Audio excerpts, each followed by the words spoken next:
Catherine Bernardo nakakaawa sa mga nangyari, Alden hindi matanggap. Isang emosyonal na tagpo ang nasaksihan sa pagitan nina Catherine Bernardo at ng kanyang ina, si Mami Min Bernardo, matapos ang hindi inaasahang insidente kaugnay kay Kyle Echari. Halos maglupasay si Catherine Bernardo sa sakit at hinanakit nang malaman ang ginawa ni Kyle. Ayon sa mga nakasaksi, hindi mapigilan ni Catherine ang kanyang pag-iyak at pagdaing ng sakit. Labis siyang nabigla at hindi makapaniwala sa pangyayaring naganap. Halos mawalan siya ng lakas at mapaupo sa sahig dahil sa matinding emosyon.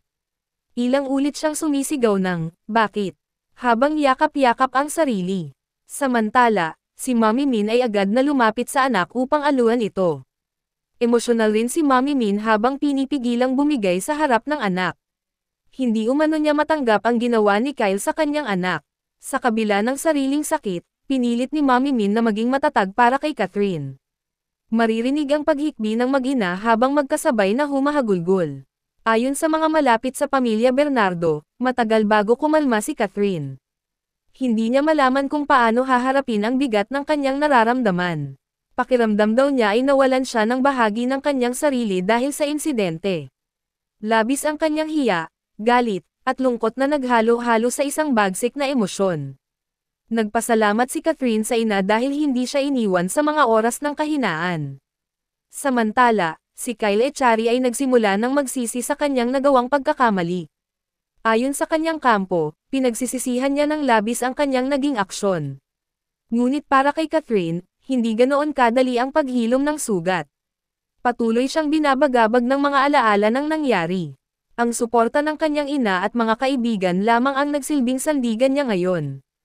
Hindi umano mapigilan ni Mami Min ang pagbuhos ng kanyang emosyon habang inaalagaan si Catherine. Pinipilit niyang maging matatag ngunit paminsan-minsan ay napapaluha pa rin siya. Makikita sa kanyang mga mata ang matinding lungkot para sa dinanas ng anak. Ayon sa mga ulat, ilang araw na ring hindi maayos ang tulog ni Mami Min. Ipinangako niya sa sarili na hindi niya pababayaan si Catherine sa laban nitong emosyonal. Mariin niyang sinabi na hindi karapat-dapat sino man na tretuhin si Catherine ng ganoon. Naniniwala siyang darating ang araw na muling makakabangon si Catherine. Ngunit sa ngayon, kailangan muna nilang harapin ang kirot na iniwan ng insidente. Si Catherine ay patuloy na umiiyak sa bawat paggunita niya sa nangyari. Ilang beses na raw niyang tinatanong kung saan siya nagkulang para mangyari iyon. Dumating din sa punto na halos mawalan siya ng tiwala sa mga tao sa paligid niya. Samantala, ang publiko ay nagpakita ng matinding simpatsya kay Catherine at Mami Min. Sumabog ang social media sa mga mensahe ng suporta at pagmamahal para kay Catherine. Marami ang bumilib sa katatagan ni Mami Min sa kabila ng emosyonal na bagyong kinakaharap niya. Hindi madali para sa isang ina ang makitang bumagsak ang kanyang anak sa ganitong pagsubok. Ngunit pinatunayan ni Mami Min na ang pagmamahal ng isang ina ay walang kapantay.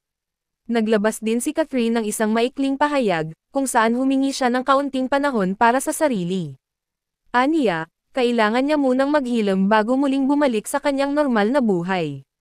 Nabanggit din niya kung gaano siya nagpapasalamat sa kanyang ina sa hindi pagbitaw. Samantala, si Kyle ay patuloy na nananahimik at umiwas sa publiko. Ayon sa mga ulat, nais sana niyang makausap ng personal si Catherine para humingi ng tawad. Ngunit hindi pa handa si Catherine na makaharap siya sa ngayon.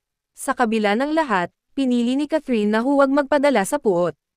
Inuna niya ang paghilom ng kanyang puso at isipan.